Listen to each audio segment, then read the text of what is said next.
I didn't wake up one morning suddenly confident. There was no breakthrough, no cinematic epiphany, no heroic moment of clarity. It happened quietly, the way dawn softens the darkness, without announcing itself. My journey from self-doubt to self-respect was not a leap.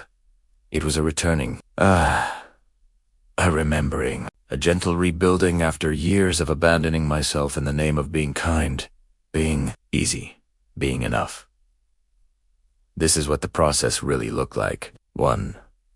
I stopped believing every thought that passed through me. Self-doubt didn't begin as doubt. It began as small, whispered sentences I mistook for truth. You're not ready. Other people know better. What if you're wrong again? I didn't question them. I obeyed them. But the Stoics taught, the mind is a storyteller. Not every story deserves belief. The day I began questioning my thoughts instead of kneeling to them was the day I took my power back, not with force, but with curiosity. 2. I stopped apologizing for existing. Primero, I used to say sorry for things that weren't mine to carry. For asking a question, for needing clarification, for taking up space, for simply being human. Self-doubt teaches you to shrink. Self-respect teaches you to stand. One day, without realizing it, I said thank you instead of sorry. Thank you for waiting. Thank you for understanding. Thank you for your patience. It was small, but it was a shift. A soft reclaiming of dignity I didn't know I'd handed away. 3.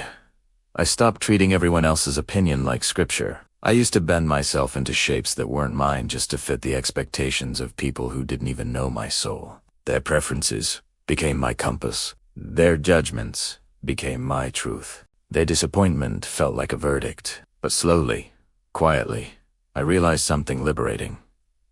Most people aren't evaluating you. They're projecting themselves. And the ones who judge the loudest are often the ones battling the most silenced inside. My life became lighter when I stopped handing strangers the authority to define me. 4. I learned the art of saying no without carrying guilt for days. No use to feel like a crime, like I was withholding affection, rejecting someone, choosing myself over others in a way that felt selfish. But Stoic wisdom softened me. To protect your peace is not selfish. It is responsible. The first no was terrifying.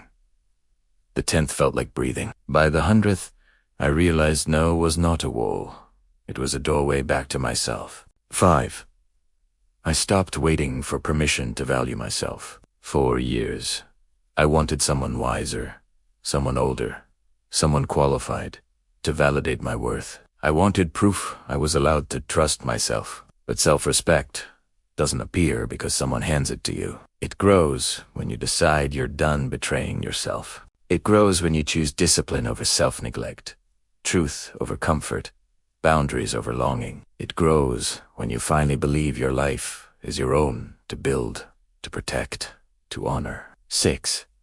And slowly, without applause, self-respect arrived, not loudly, not boldly, not dramatically. It settled in me like a steady heartbeat, like a quiet inner nod that said, you're allowed to take up space. You're allowed to rest. You're allowed to choose yourself without guilt. You're allowed to be fully human and still worthy. Self-respect didn't make me invincible. It made me honest.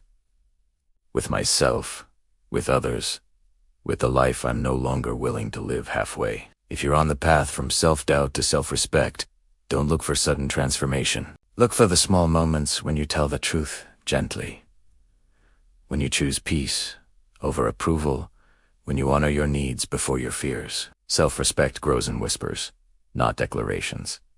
In tiny choices, not grandeur stories. And one day, you'll look at your life, your boundaries, your honesty, your steadiness, and realize you didn't become someone new. You simply stopped abandoning who you were always meant to be.